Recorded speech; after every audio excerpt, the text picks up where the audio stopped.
Muy buenas noches y bienvenidos a Signo Pesos, la economía al alcance de su pantalla. Estos son los temas claves de hoy. Mejoró el optimismo de los colombianos. Un estudio de la compañía Cinetic revela cuáles son los temas del país que el año pasado impactaron más en el estado de ánimo de las personas. Hablaremos del tema con Gabriel Contreras, presidente de esta empresa investigadora de mercados. Las dudas más comunes sobre las cesantías. A medida en que se acerca el plazo para que las empresas consignen el dinero de estas prestaciones de sus trabajadores, surgen mitos y verdades a medias sobre las cesantías. Aclararemos todo con María Claudia Rey, vicepresidenta comercial del Fondo Protección S.A. Las marcas más valiosas del mundo. Una compañía especializada reveló el nuevo ranking de las 500 marcas con mayor valor comercial. Juan Fernández nos tiene los datos más relevantes.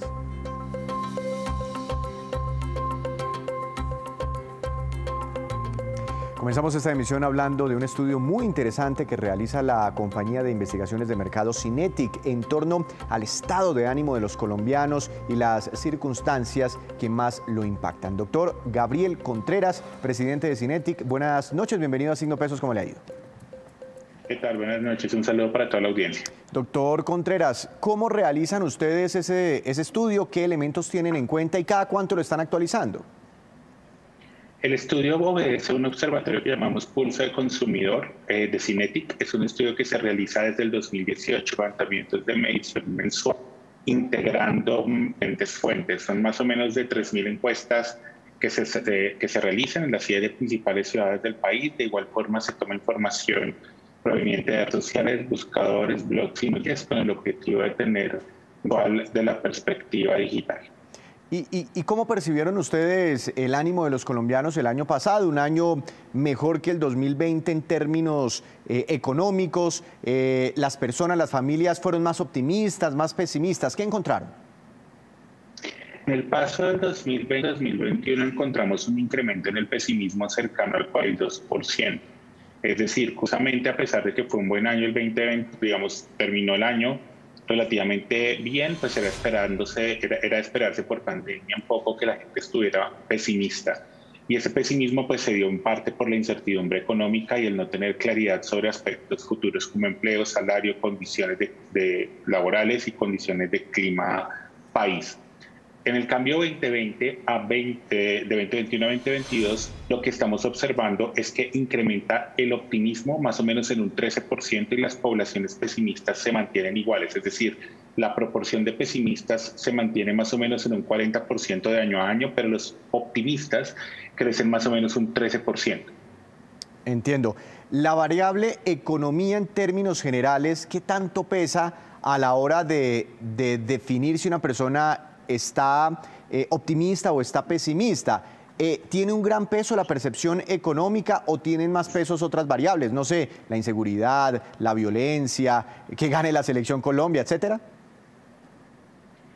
Debemos recordar que, digamos, las variables que explican el optimismo son un poco diferentes a las variables que explican el pesimismo. El optimismo está explicado fundamentalmente por 4 grandes cosas que han venido ocurriendo en el país. Primero, mayor conectividad de Internet y mayor velocidad en la conectividad de Internet, lo que ha permitido que las personas tengan nuevas formas de entretenimiento y de acceso a la información, surgiendo comunidades como gaming y otro tipo de formas, digamos, de entretenimiento y de uso de Internet como simplificador de la vida. Lo segundo que es importante ver, y a eso lo llamamos un poco de cinismo, es que hay algunas condiciones de entorno económico que hacen que la gente se sienta optimista. Por ejemplo, los optimistas se sienten más optimistas, los más optimistas están reportando que también percibieron elevaciones en los precios, elevaciones en las filas de los supermercados y góndolas agotadas. Es como si estos factores, mayor gente en los centros comerciales, mayor basura en las calles, producto de la comercialización, mayores góndolas vacías, fueran percibidos, en vez de bajar el ánimo, elevan el ánimo, porque son signos que nos hacen ver que la economía se está moviendo.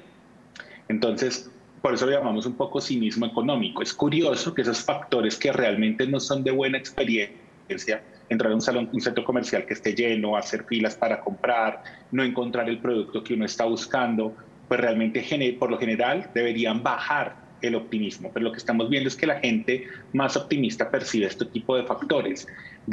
También los más optimistas están centrando en gran parte su mismo en que este año hubo grandes, digamos, procesos de desmantelamiento, digamos, de grupos criminales, grupos al margen de la ley o mayor nivel de guerra con estos grupos y de alguna u otra forma esta es una señal que los vuelve optimistas.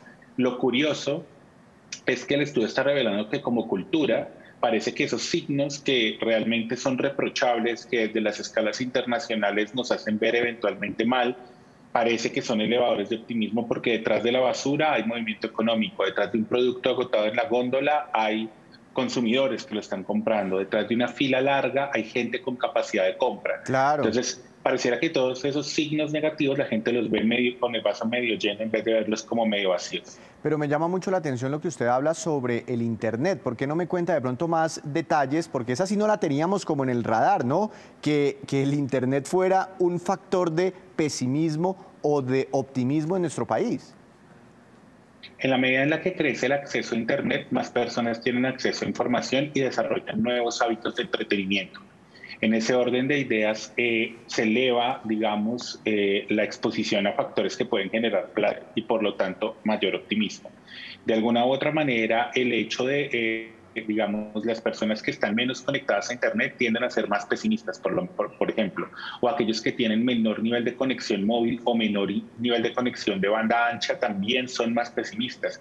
Esto particularmente es cierto en las ciudades medianas y, digamos, hablemos un poco de Bogotá, no tanto como Bogotá, sino Medellín, Cali, Barranquilla, que son ciudades no medianas, son las segundas, terceras en número de habitantes. Debemos recordar que ya hay estudios económicos al respecto. Por ejemplo, existe algo que se llama índice de digitalización de CATS. Ese índice muestra cómo los países, en la medida en la que elevan su penetración, digamos, su Internet, su acceso y la definición de banda ancha, es decir, la velocidad y calidad de Internet, también tiende a elevarse el PIB y tiende a ser un indicador de crecimiento económico. Se sabe que por cada punto que se eleve la conectividad a Internet y la calidad, se eleva en 0.125 el PIB. Es decir, hay una relación directa y estable entre PIB y conectividad.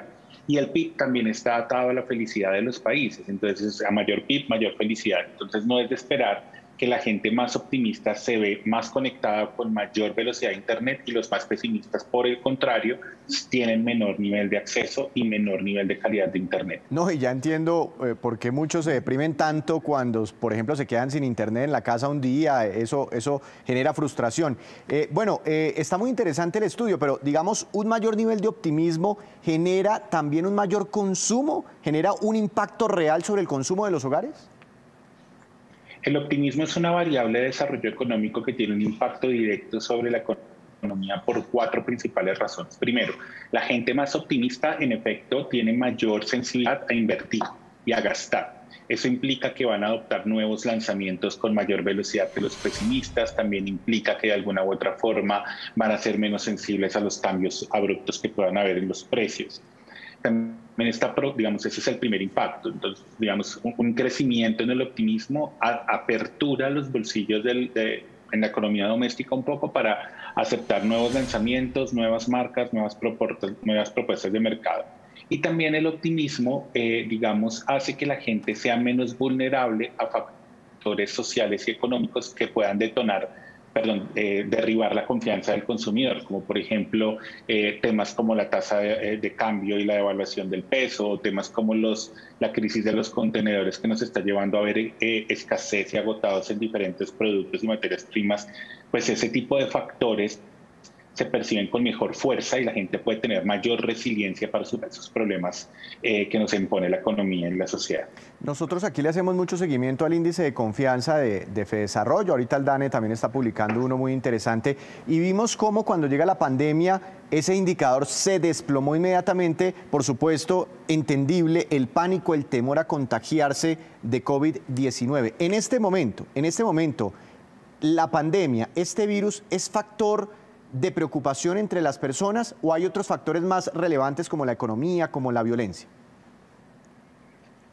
Digamos que en este momento, para las ciudades grandes, la preocupación está por las consecuencias post-COVID. Digamos que COVID lo que está mostrando el estudio es que adecuó o digamos, el hábito en las personas del trabajo en casa, generó en las personas el hábito de hacer ciertas compras, ciertos tiempos de calidad con sus hijos o de no calidad, y la gente se está mostrando más preocupada porque le está tocando volver a la vida anterior. Entonces, tenemos varios retos: el tráfico, la probabilidad de contagio, retomar hábitos anteriores, la preocupación y el pesimismo está más dado por el retorno a la normalidad. Debemos recordar que como mamíferos, nuestro cerebro está muy adaptado a acostumbrarse al placer, y en efecto para muchas personas trabajar desde casa es placentero y se está viendo una resistencia a volver a los antiguos formatos de trabajo, justamente en las personas más pesimistas. Entendemos entonces la relación del COVID con las nuevas tendencias, gustos, optimismo de los colombianos. Pues doctor Contreras, ha sido un gusto hablar con usted, muy interesantes todas estas cifras y lo que hay alrededor de ellas. Seguiremos conversando. Feliz noche, gracias por estar aquí en Signo Pesos. Feliz noche. Así entonces se ha comportado el optimismo y el pesimismo de los colombianos en medio de esta difícil situación. Y esta noticia es para miles de jóvenes que están cursando los últimos semestres de carreras universitarias. El ICFES anunció que las pruebas Saber Pro se harán desde ahora en adelante no una, sino 2 veces al año. La directora del ICFES explica esta decisión. Tenemos una gran noticia para la comunidad educativa y para los estudiantes. Atendimos su llamado y nos adaptamos a las nuevas condiciones de flexibilización en los programas de educación superior. Los estudiantes próximos a terminar su educación superior, que hayan cumplido el 75% de su programa académico, desde este año podrán presentar la prueba Saber Pro en cualquiera de los 2 semestres. Con la llegada de las pruebas electrónicas también brindamos la posibilidad a los estudiantes que están en el exterior a presentar la prueba Saber Pro o TIT 2 veces al año. En este sentido, la primera aplicación de la prueba Saber Pro será el sábado 11 y el domingo 12 de junio, bajo la modalidad en casa o en sitio de manera electrónica. Y la segunda aplicación se realizará durante el mes de octubre del presente año. El año pasado hablamos a más de 220.000 estudiantes con esta prueba y esperamos que este año, con estas 2 oportunidades, acercar a los estudiantes al inicio de su vida laboral, aportar a las universidades con los procesos de graduación de sus estudiantes y brindar una experiencia satisfactoria para todos los evaluados. Desde ya nos preparamos también para la aplicación de las pruebas Saber TIT del primer semestre. Con esto hacemos un llamado a las instituciones de educación superior con programas profesionales, técnicos y tecnológicos para que realicen la preinscripción de sus estudiantes entre el lunes 7 de febrero y sábado 26 de febrero. Muy importante información. Hacemos una breve pausa, pero cuando regresemos les contaremos sobre un importante récord alcanzado por el sector floricultor colombiano. Económica del día muy importante para un sector representativo de nuestro país, 1.544 millones de dólares, y corresponde al valor de las exportaciones de flores colombianas alcanzadas entre enero y noviembre del año pasado, según Asocolflores. La cifra significa un nuevo récord y equivale a un incremento del 20% frente a las exportaciones del año 2020. El volumen, el año pasado, en volumen se exportaron 266,5 millones de kilos de flores colombianas. Y hasta el próximo 14 de febrero, fecha clave, hay plazo para que las empresas consignen las cesantías de sus trabajadores. Un tema que causa mucha expectativa, pero también muchas dudas entre los colombianos. Inclusive hay mitos que están circulando y cada vez toman más fuerza por ahí. Para aclarar todo esto, quiero saludar a la doctora María Claudia Rey, vicepresidenta comercial del Fondo de Pensiones y Cesantías Protección. Doctora Rey, buenas noches, bienvenida a Signo Pesos, ¿cómo le ha ido? Muchas gracias, Víctor. Buenas noches para usted y para toda su audiencia. Muchas gracias por invitarnos a hablar en este tema tan espectacular. Bueno, no, sí, es apasionante además porque no lo entendemos muy bien. Empezando porque hay una cosa que se llama los intereses de cesantías y otra cosa que son las cesantías como tal. ¿Es lo mismo o es algo distinto? No. Las cesantías, los intereses de las cesantías hacen parte del concepto de las cesantías. Las cesantías son un salario anual al que tienen derecho todos los trabajadores, es una prestación social y al que tenemos además la obligación las compañías de, como bien lo ha dicho, de consignarlo antes del 14 de febrero. Los intereses de cesantías son el 1% sobre ese valor que debe ser entregado directamente al trabajador y en la misma fecha. ¿Pero el 1% no era el 12% o es el 1% mensual? El 1% mensual, el 1%. Ah, entonces mensual. Estamos hablando de lo mismo. Pero ahí hay una gran diferencia. Sí. Hay una gran diferencia. El interés o los intereses sobre cesantías me llega a mi cuenta de ahorros y las cesantías como tal me llega a un fondo de cesantías. ¿Es así? Así es, está en lo correcto. Y si los intereses de cesantías me llegan a mi cuenta de ahorros, ¿me los puedo gastar en lo que yo quiera? Sí, se los puede gastar en lo que usted quiera. Ojalá no se los gastara y también los ahorrara, pero sí, se los puede gastar en lo que usted quiera. Entonces, ¿la plata que me la consignan en el fondo de cesantías también me la puedo gastar en lo que yo quiera o no? No, Víctor, esa es una gran diferencia. Como es una prestación social, se estableció con un propósito específico, un propósito además súper interesante, y es que las cesantías se podían usar hasta antes del COVID con 2 lineamientos puntuales, para educación y para vivienda, ya sea para adquisición de vivienda o para mejora de la vivienda. Durante la pandemia se estableció un artículo que nos permitió utilizar las cesantías además como un salvavidas por la disminución de los ingresos. Entonces hoy las cesantías tienen 3 usos: educación, vivienda y disminución de ingresos mientras dure la ley de emergencia económica. Ah, ok. Solo para eso puedo retirar las cesantías como tal, las que se consignan en un fondo como el de ustedes. Hay mucha gente que dice, listo, plazo máximo para que las empresas consignen 14 de febrero, las cesantías. El 15 de febrero, ¿cualquier colombiano ya puede ir y retirarlas? ¿Es así de fácil?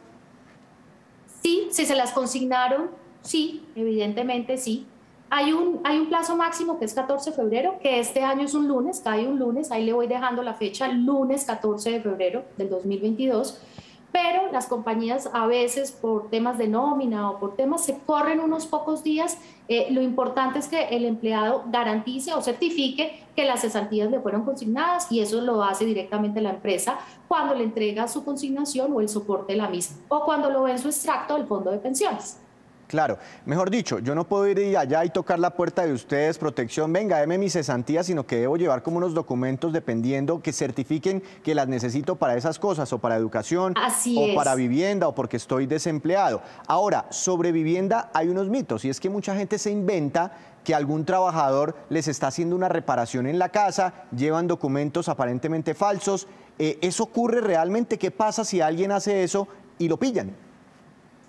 Pues es una tristeza, y además hemos visto que se ha venido incrementando eso que realmente pues, no es la idea de las cesantías. Acordémonos del propósito fundamental de las cesantías. Hay una cosa que tienen las cesantías, que es que son como un ahorrito forzoso. Es como un ahorrito que le va poniendo uno ahí la empresa y uno no lo va viendo. Y en el momento en que uno de pronto ya dice, ya estoy listo para arreglar mi casa, o estoy listo para comprarla, o necesito pagar la universidad de mis hijos, uno tiene ese ahorrito que cuanto más tiempo tiene, cuanto más de largo plazo es, pues evidentemente es más grande.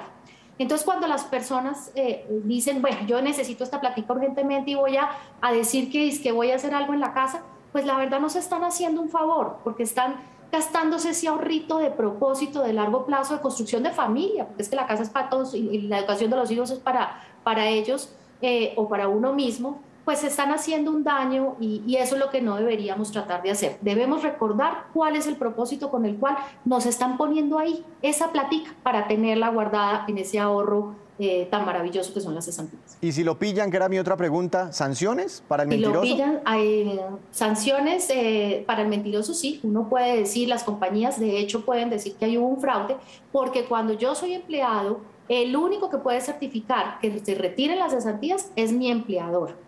Si por algún motivo yo estoy haciendo algo indebido, pues incluso puede darme a que el empleador tenga una justa causa porque no estoy diciendo la verdad.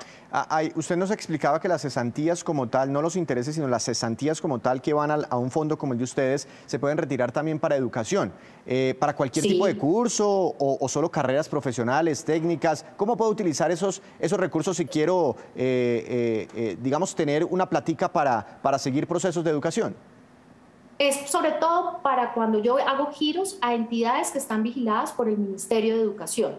Es decir, tampoco puede ser para cualquier curso que yo lo veo en internet. Si me lo está dando una entidad vigilada y lo certifico como una entidad que está certificada en educación formal, llámese colegio o universidad, lo puedo utilizar para mí o para mis hijos. Y eso también es importante, porque muchas personas dicen, yo me voy a gastar este ahorro, como hablábamos ahorita, pero no se dan cuenta que si uno es juicioso y riguroso, en 5, en 10 años, en 15 años, uno ahí tiene hasta la educación de los hijos guardada. Claro, claro, porque estamos hablando de un salario mensual por cada año trabajado. Exactamente. Durante la pandemia, como que se creó una nueva causal que permitía retirar las cesantías. Y era que cuando la persona, así no perdiera su trabajo, pero hubiese tenido una disminución en su ingreso, producto de la crisis económica, ahí tenía como una excusa y una causal que le permitía retirar cesantías. ¿Eso ya se acabó o se mantiene para este año? Todavía se mantiene y evidentemente existirá mientras esté el decreto de emergencia económica que ha acompañado la pandemia. Pero hay una noticia súper buena que le tengo al respecto, y es que nosotros en el 2021 vimos que se disminuyó en un 75% el valor de los retiros por disminución de ingresos que habían tenido frente al 2020. Eso para nosotros es una noticia muy esperanzadora, porque significa que el trabajo está volviendo, que la reactivación económica es una realidad y que nuevamente las cesantías se están construyendo como un ahorro de mediano y largo plazo. Y no sobra mencionar que eso que en todo caso se mencionó como una oportunidad, pues fue un salvavidas para muchas familias, un colchoncito para muchas familias que durante la pandemia pudieron decir, gracias a Dios que tenía yo acá este ahorro para poderlo tener y seguir sobreviviendo durante el tiempo de la pandemia. Seguimos hablando de las cesantías que se consignan en los fondos como los de ustedes. Mucha gente dice, yo para qué tengo una plata ahí guardada un tiempo, si la puedo usar en otra cosa que me genere rendimientos de otra forma. ¿Es tan así? ¿Esa plata queda congelada en el tiempo? ¿Se me desvaloriza en el tiempo en un fondo? No, en los fondos, todos los fondos de pensiones, tenemos un propósito que es darle rentabilidad a todo lo que nuestros clientes tienen ahorrado en nuestros fondos de pensiones, llámese pensión obligatoria o cesantías o pensión voluntaria o cualquier rubro. En el caso de las cesantías, y hay que distinguirlo muy puntualmente, normalmente las inversiones de largo plazo, o cuando nosotros ahorramos con un propósito de 5, 10, 15 años, pues esa plata se queda en un fondo, en un portafolio que se llama de largo plazo. Y normalmente estas inversiones tienen rentabilidades más altas. Cuando estamos destinados a estar sacando plata todo el tiempo, o cuando yo mismo como cliente no estoy diciendo cuál es la expectativa de mis cesantías, lo dejo en un fondo de corto plazo. Y ese fondo de corto plazo tiende a tener unas rentabilidades más bajas. Para darle un ejemplo, Víctor, los fondos de corto plazo rentaron alrededor del 1% anual en este año que terminó, y los fondos de largo plazo rentaron casi el 6%. Lo que yo tengo que hacer al tener mis ahorros en cesantías es decir, los voy a cuidar y los voy a proyectar para eso que es el propósito, los paso a un fondo de largo plazo. No, los voy a sacar súper rápido, entonces los tengo en un fondo de corto plazo. La idea es que nosotros mismos designemos y definamos en qué fondo quiero tener mis cesantías, porque estamos obligados a dar una rentabilidad. Una última pregunta, cuando muere el trabajador, ¿qué pasa con ese ahorro, con las cesantías? ¿Se pierden? No, esas cesantías son de la familia, de la cónyuge o de las personas que vayan a heredar en ese momento a la persona que se muere. Pero las cesantías son del trabajador y por ende, en el caso de un fallecimiento, se hacen parte de la sucesión de ese trabajador. Doctora Rey, muchas gracias por esta explicación y por sacarnos de tantas dudas. Feliz noche, gracias por estar aquí en Signo Pesos. Muchas gracias, Víctor, a usted. Muy amable. Para que tengan entonces todos muy en cuenta, hasta el próximo lunes, plazo para consignar intereses de cesantías, y hasta el 14 de febrero las cesantías como tal.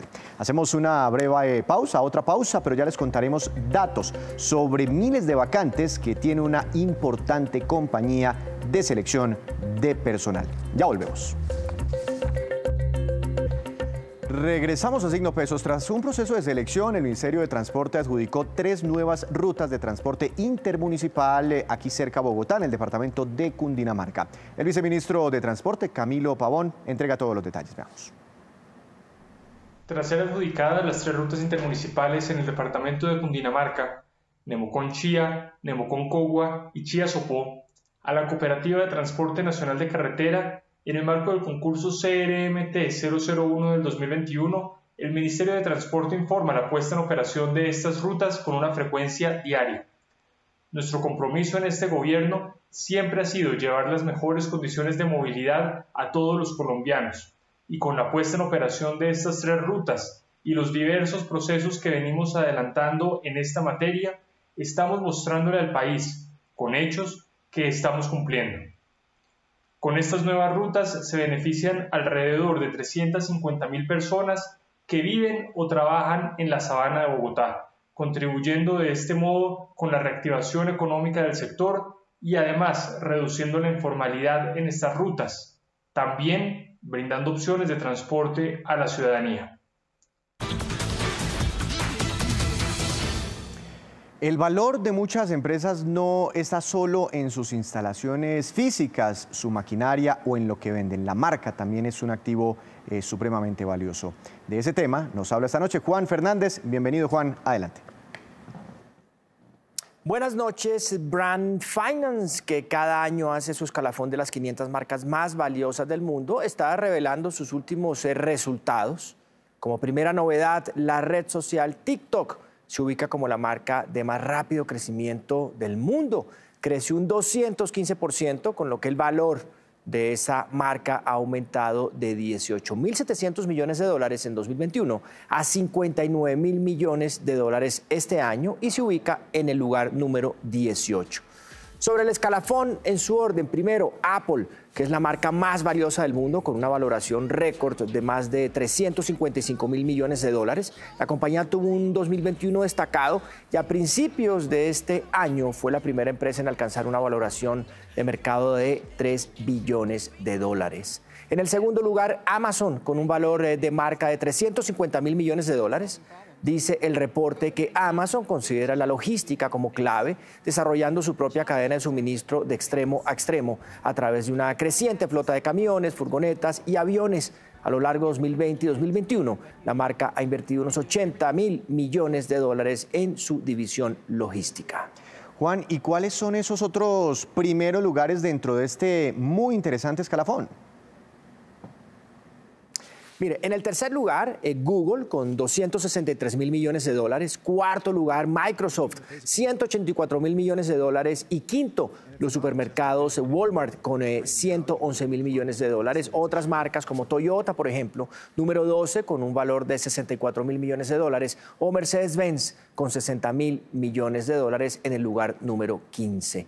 Dentro de las conclusiones del escalafón se ve que la tecnología sigue siendo la industria más valiosa, con una valoración de marca acumulada de unos 1.300 millones de dólares para la consultora. Las marcas tecnológicas y se han vuelto de alguna manera muy importantes cada vez entre este mundo, con una tendencia que solo se ha visto exacerbada por la pandemia del COVID-19. En total, 50 marcas tecnológicas figuran en ese ranking. Y esta, pues, es la movida de hoy sobre las marcas más valiosas del mundo. Muchas gracias, Juan. Muy interesante. Lo esperamos mañana con más movidas empresariales, pero lo dejo con este dato.